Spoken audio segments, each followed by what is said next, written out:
we've seen Insulate Britain being, I think, quite disruptive again this week. We even saw some of the representatives being dragged from the road by people who were absolutely sick of not being able to get to work. Well, Liam Norton from Insulate Britain joins me once again. Morning, Liam. Hello, Cristo. How you doing? Fine. Can I call you mate? Can I call you mate now again, or we still? You can call me what you like. I mean, I think mate is a bit better than an appeaser for Hitler, so I'll take mate. Yeah, okay. All right, cool. I mean, do you regret that being your media strategy last week now? No. So you still stand by that if someone questions Insulate Britain, they're equivalent to the appeasers of Hitler? You've gone straight back into the subject that you said was frosty, and now you want me to go, yeah. I didn't bring it up. You brought it up straight away. Because we referenced the conversation that you and I had last week. So I'm just asking whether you would still stand by that. Yeah, but you said you wanted to have like a more kind of cordial conversation. Cordial. Well, if you tell me straight back into this situation that made it less cordial. Liam, if you tell me that you don't stand by those comments, and yes, they were a little bit misjudged, then it will be a much more cordial situation. It's in your hands, my friend. No, I don't think that people that criticise Insulate Britain are appeasers. I think that people that that deny the truth that Britain has a part to play in getting their own citizens out of this awful situation. People that deny that truth, history will view them in that way, is what I think. Right. Well, that doesn't include people who just ask questions about that, though. So I'm glad that you agree with me on that now. But do you think that Insulate... Yeah, I do agree with you. Good. Do you think that Insulate Britain have respectfully made their point now? I mean, the problem that I think that Insulate Britain are facing is that, for instance, I've got one from a tweet here from Phil. I'm switching off. Insulate Britain have nothing to say which interests me. Someone else on Twitter, you are giving Liam publicity. I'm switching off.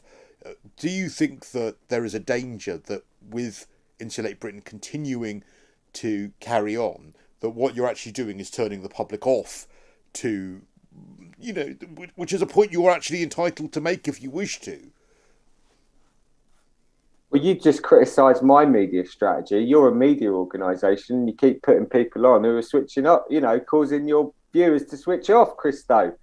Okay, but so maybe we're both making media strategic mistakes at the moment, aren't we? Because I don't think that's a good media strategy for TalkRadio. Well, okay, we'll stop it now then if you want. I mean, I just want to give you the opportunity, bearing in mind that you were dragged off the road. Some of your representatives were dragged off the road this week. Been dragged off the road for 4 weeks, haven't we? Yeah, but not by other commuters, in fairness, have you? Yeah, I think it's been happening from the first week. And we've seen someone over the last few weeks unable to get to hospital, someone who was a stroke victim who now has permanent injuries. We saw a woman trying to take her mother to hospital who was impeded from doing that as a result. We saw that this week. We saw someone who was desperately upset yesterday because they just wanted to get their child to go to school. I mean, is there a danger? Do you acknowledge that there's a danger that people are going to switch off to what you're asking for? Yeah, I think it's true to say that obviously there's a consequence to disruption, and there's a consequence to the kind of disruption that we've seen over the last 4 weeks. And we're just as mystified as the rest of the British public as to why Priti Patel hasn't put us into prison. She's got the ability to remand us into prison for public nuisance, criminal damage, and the British people should be asking why they haven't chosen to do that, because we're just as mystified as anyone else. So, yeah, we accept there's a consequence to disruption, and there's also a consequence to 2 degrees C, which Chatham House report said last week there's a 95% chance that we're going to go over it. And we've got a peer-reviewed paper out earlier this year that says the consequences of 2 degree world is that 1 billion people are going to be displaced, Cristo. I mean, if you thought for a minute about the consequences of 1 billion people displaced. So do you want to be arrested? It almost says like you want the authorities to clamp down a bit harder on you guys. Cristo, I appreciate you want to talk about disruption. That's fine. I'm happy to answer questions, but let's also talk about why this is happening. And I've just said, what are the consequences of 1 billion people being displaced, which is looking like it may happen within the next 10 to 20 years. 1 billion people displaced doesn't happen in a vacuum. Okay, well, look, we're going to come back. There's a consequence to the British people. But then I'm afraid that leads me to the question, which got us into this mess last week, because then you should be able to tell me then if all of your policies are implemented by the government and there is a retro insulation of various homes and it becomes cheaper to do so and all of those things that you want, what contribution to the world's carbon emissions will that then make? What reduction to the world's carbon emissions would there be as a result of everything that you're asking for being implemented? Well, I think you knew the figure last week, didn't you? Because you worked it out. Well, no, I think that we do sort of 1.5% of the world's carbon emissions come from the UK. So what reduction in the UK's carbon emissions would that be? So that'll be 15% of the UK, wouldn't it? So then you can work that out, Cristo. You're a clever guy. So it's 0.15%. So that would be 0.15% of the world's emission.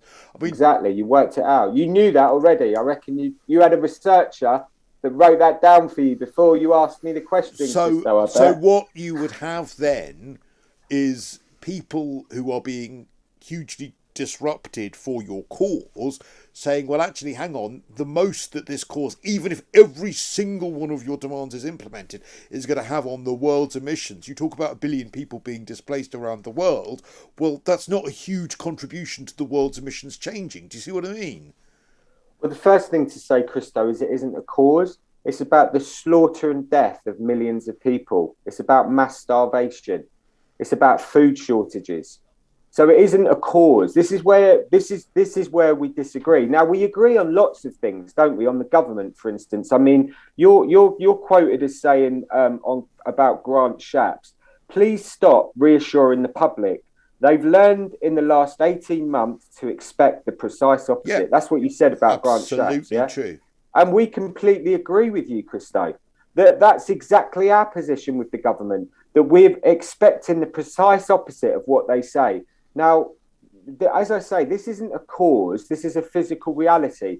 And I've said to you what the benefits are in terms of insulating Britain. They bring down emissions, which we all agree Britain has a part to play in, to do, gives you the best value for money for doing that. Going to provide hundreds of thousands of meaningful jobs, and it's going to stop millions of our citizens living in fuel poverty. All right, we have to just break. We have to break for the news, but we'll come back and I'll give you some more time. So we're going to break for some news headlines, and then if you hang fire, Liam, and I know Russell wants to ask you a question as well. We'll come back in just a moment. I've got a few tweets here. Why do you insist on giving Insulate Britain any more airtime? Says Chris. All they do is spout the same diatribe. They disgust me, along with no doubt millions of others. John says, get this eco plank off air. You're giving Insulate Britain publicity. Nice. John says, tell this useless door-to-door salesman we don't want his insulation. Door-to-door salesman said nice. We had 10 years left 10 years ago. John says that Liam, you won't mind going to prison because we're already looking after you, because it's not like you contribute in any real way. I mean, do you not worry that that's the perception that you're actually building among the public, and there needs to be some public support if you want all of this money spent on all this insulation? I don't think Twitter's a good representation of the public, Cristo, to be honest. If I relied on Twitter for my self-esteem, I'd be in a very, very bad situation. All right, Russell, what do you want to ask? Yeah, Liam, hi, it's Russell. Good to talk to you. Hi, Russell. Hi. Look, you kind of acknowledged that really the quest here to insulate every home, certainly every social home in the first instance, is going to have an effect on global emissions of just 0.15%. So let's get our heads around that, right? So 0.15%. Do you know what? Have you got any idea what the cost of that would be, and therefore who would pay for that cost? Do you know what the cost is? You go to different organisations and you get different figures. But what do you think it is? What do you think the cost of you're looking at hundreds is? You're looking at hundreds of billions, aren't you? And who pays for that? Hundreds of billions of pounds. And who pays for that? Well, we'll find out, won't we? No. Well, you've got to have a plan. Sure, you can't just call for it. You've got to have a plan. Who paid for furlough? Well, no. But my question to you is, who do you think is going to pay? So we're all going to pay for this through our taxes, right? You think that's kind of okay? And I'll tell you what the number is. It's actually about £25 billion. It's not hundreds and hundreds of billions. It's 25 billion. That's a minuscule figure. It's more than that. How much does it a home cost to insulate? Well, it depends how good a job you do, doesn't it? Well, if it's to the standard by which you would like that home insulated to satisfy what you're asking for, how much would that cost on average? I think it's about, I don't know, 10, 20 grand, 15 grand, something like that. It depends if you put heat pumps in, air source heat pumps. Doesn't sound like you've got any idea, Liam. I'm not a retrofitting expert. Yeah, but you must have an idea if you're calling for a cause to be funded, how much it costs. Okay, so let's talk about GDP. It's going to cost around 5% of GDP, yeah? So this is about 0.1... massive amount of yeah, it's huge, GDP, isn't it? But now you're starting to see... But hang on. Now, hang on a minute. No, you've asked me a question. Let me answer it, okay? So we're looking at about 5% of GDP, right? Which is like £1 trillion or whatever. Maybe a little bit less, maybe a little bit more. Now, do you know how much money we spent fighting the Nazis in the Second World War? Do you know what the GDP figure was? Quite obsessed with your Nazi. Well, because it's an existential threat, wasn't it? I mean, I think we're looking probably then at about £135 billion. Then something. No, I think it's more than that. But you don't even know. How can you be calling for something to be funded when you don't even know how much? I do know how much it's going to be. It's going to be 5% of GDP. No, but in cash terms, it might be 6%. No, Liam, you were asked how much it was going to cost. You don't seem to know in cash terms. Some people say it's 400 billion. Some people say 600 billion. It depends what. So you don't really care. You're calling for it without really any hope of it happening. Actually, in fairness, the GDP of the UK.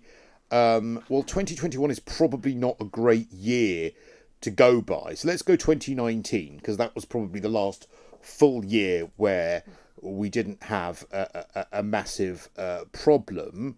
Was about 2.2, I think, trillion pounds.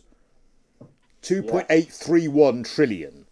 No, that's dollars though. So it's about 2.2 trillion pounds. So we're probably looking at over 100 billion pounds in order to do the kind of insulation generously, perhaps between 150 billion pounds to do the kind of insulation that you are talking about, if it's about 5% of GDP. And a lot of people are going to wonder where on earth you expect that money to come from. The last representative before you I spoke to from Insulate Britain hadn't had a job for 20 years. So a lot of people have this view that, well, we'll all be paying for what you're asking for when none of you have got jobs. What would you say to people who got that criticism?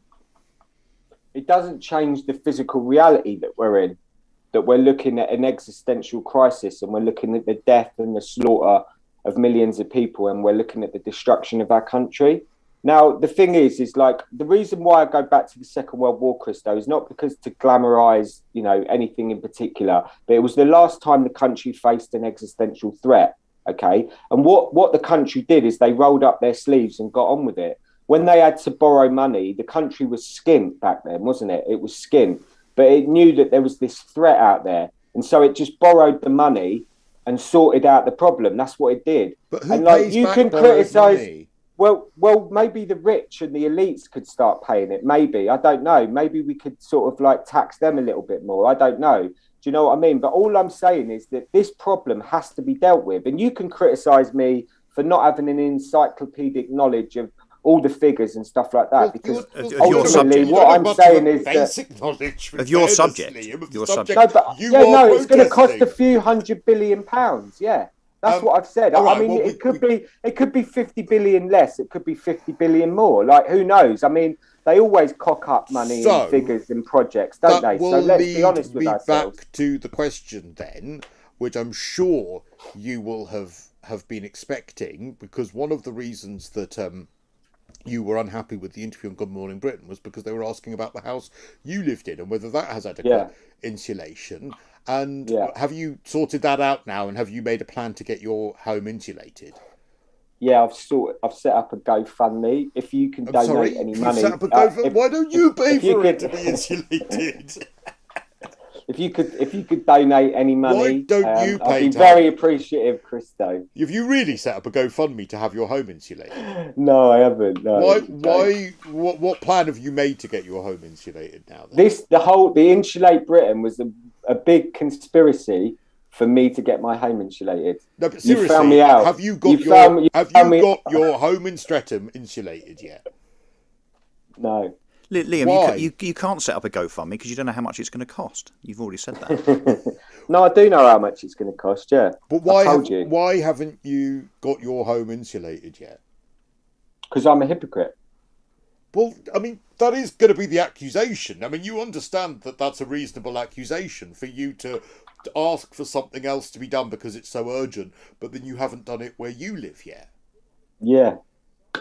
Because there are, as you said, 1 billion people going to be displaced, and this huge existential threat, and all of these people going to be slaughtered, using your words. So why haven't you insulated your own home yet when you know that that's the issue, Liam? Yeah, I know. I'm terrible, aren't I? But then, do you understand why people will think, well, this guy doesn't really care about insulation. He only cares about causing disruption and trying to make a name for himself. Yeah, they're right. I don't particularly care about insulation. So you don't care about insulation after all? No. Why are you? What I care about is the future of this country. What I care about is the future of this country. What I care about is people's children who are 3. When I'm in the supermarket, Cristo, I see little girls with their dads, and I look at them and my heart breaks because I think about their futures. But it doesn't break enough for you to insulate your home, Liam. Well, I mean, you don't worry enough about these people for you to insulate your own home. Your cause literally doesn't start at home, Liam.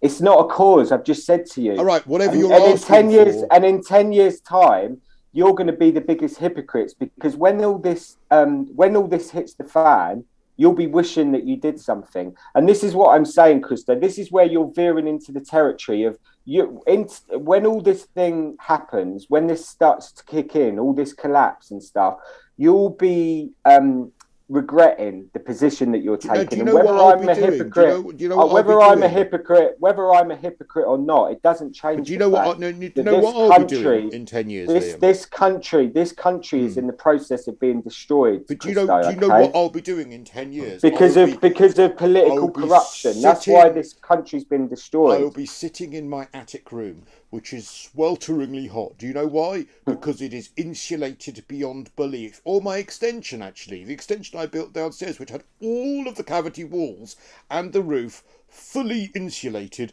in order to pass building regs. So I am actually doing more than you towards insulation. Don't you find that slightly ironic that you are the person representing Insulate Britain and you are the person causing disruption and stopping people getting to hospital, and you're calling me a hypocrite? Yet I actually have done more towards your objective than you have. Yeah, it's a weird situation, isn't it? It's a funny situation for you. It's a funny 10 years' situation. Time, I'll be sat in an insulated house. Cristo, I'm happy to have a conversation with you, but it's an interesting situation when you're picking on working class people for living in social housing and not having the money to invest in their own houses, and that somehow makes you hypocritical. When the real hypocritical thing that's going on here is your inability to discuss the truth of what's happening in our society at the moment. Working class people, Liam, because you're the one stopping them getting to work. So I really wouldn't they're the bang ones, the working class drum. They're the ones who are going to suffer the most when the crisis. So what you're helping them by stopping them getting to work? I'm saying to those working class people that the government is selling them out. All right. That Boris Johnson is a traitor to the people of this country, and whether I've got my loft insulated or not, it doesn't change that fact. Well, and I think actually, it the fact does, that my actually, loft, because that's what you're asking for. But Liam, we've got to leave it there. But thank you very much indeed for clarifying your position. Liam Norton from Insulate Britain. We'll be back in a moment to get some of your reaction to what he's got to say right here on Talk Radio. And let's talk to Harry in Salisbury, who wants to make a comment. Morning, Harry. Morning, Cristo. It's just in relation to Liam Norton's point, please. During the pandemic, I'm classed as, or was classed as, clinically extremely vulnerable and required to shield. I'm permanently in a wheelchair with cerebral palsy and sometimes require emergency trips to hospital. I'd love to know what Liam's view is, having read what one of his supposed spokesmen has said in the Express the other day, where it was quoted saying he didn't care whether somebody died. And I'd love to, shame you still haven't got him on, but I'd love to know what his view now would be if I was in that. Well, I know that one of the founders of Insulate Britain more or less saw people as collateral damage because it's for a wider cause, and i.e. some people may die as a result of what they're doing, but as part of the wider cause, they'll make such a difference that actually it's almost a price worth paying, which must frustrate and anger you greatly. Yes, it does. And so, do you have a message for Liam? If he was still listening now, what would you say to him? I would say you're putting people's lives at risk, wider than just what they think. People like me and many of my friends and peers that are dreadfully vulnerable. Yeah, and I get it, Harry, and that's why we'll keep fighting for you and trying to hold some of these people to account. Harry in Salisbury, thank you for calling. Albie in London. Morning, Albie. Morning. What prompted you to want to pick up the phone? I just thought I might rather move the conversation on slightly from this blocking road thing. Liam, I have to say, did sort of rather tie himself in knots, rather hopelessly, really. It didn't help his cause at all, and he was sort of at the end looking as if he'd sort of given up, because, trying to invoke the war is all a bit pathetic, really. But just a couple of things. I thought I'd say, I'm in the building trade, and I'm in development. When you ask him, because he won't actually have an answer, but it's an impossible question to answer, is how much will it cost to insulate a home? Well, nobody could answer that, because every home built throughout the country over the last X amount of years is different and has different dimensions and different insulation rates and different, they call them UV ratios. And that has improved steadily over time. So to ask him that sort of question, I think, is sort of a bit trip me up unfair type thing, because of course he won't possibly have the answer. But just to interrupt you for a second, shouldn't he have some clue as to whether this is 5, 10, 15,000? Maybe he didn't have an idea, let alone what the total cost was going to be. Surely if you're advancing a cause, you would have to have some idea of the total cost and how it's going to be funded, wouldn't you? I don't think you can possibly. I used to be involved in this thing called airspace development, where the notion was to build above rooftops, and it was regarded as the silver bullet of the housing crisis. But you can't. What the struggle is then when you get to the practicalities of it. But the point is, Albie, for instance, we've just Googled, and for a typical 3-bed semi-detached, for it to be retrofitted insulation, it's about 8,500 to 15,000. And the point is, his answer could have very easily been, well, if it's a small house and you're retrofitting it, it would cost about this. For medium-sized houses, it would be about this. For bigger houses, you're looking at about this. It would seem like a really basic cost, or just have an average price of all three. It genuinely wasn't a question to try and trip him up. It was to try and work out how much it would all cost, because it's supposed to come out. No, and I appreciate that, but I don't think it's a really. What you'd need is a sort of a national review and survey of all the current housing stock in the country to actually get to that exact price, depending on. And as you say, you have had an extension in your own home, which has insulated part of your home. That changes the ratio, and thus the cost of that to insulate the rest of your home. But I think that the broader point that we were trying to make is that if he acknowledges, not us, but he on behalf of Insulate Britain acknowledges that this is only going to help the contribution towards global warming by 0.15% of global emissions, if the cost of that is 30, 50, 100, 200 billion, whatever it is, it's a disproportionate cost to the benefit. That was our point. Okay, well, no, that's perfectly fair. I mean, I think the other struggle with somebody like Liam is I think you're probably always going to be at a hiding to nothing, really, because he doesn't seem to have any kind of robust confidence in any of his answers. He seems more obsessed with, lots of people are now replying saying, look, Nick's saying, when you put him under pressure, it reveals that his motives are not environmental but political. He's a Marxist activist out to cause chaos and disruption. The cause could be to paint all kittens pink. It wouldn't have mattered because it's not actually about the cause. Because if it was about the cause, you would be an expert. You'd have those numbers or you'd have an answer at the tip of your tongue. It might be that the answer is, well, look, we can't come up with a definite figure, as I said, and as you have pointed out, but if you're retrofitting, it's about this. If you're doing it for a new build, it's about this, and it would cost the whole of the economy about this, but this would be the benefit to the economy. If you're genuinely passionate about the cause itself, you'd have those answers in a second. You would have an answer about the fact that you were planning on insulating your own home or what you've done to make your home more energy efficient. But the reason why I don't feel like it's anything about self-promotion is that he doesn't have any of that. Well, I would say that he did try, I think, to make the point about affordable housing, and I think that's where the government could really step in and could make a difference. Because Albie, thank you. That's Albie in London. Got to go. And listen, so have you, Russell Quirk. It's been an fun experience. It's been fun. You must come back again in the next hour. There'll be more fun as well. We'll do a little bit of showbiz sparkle, and we'll get some more reaction from you to Insulate Britain next.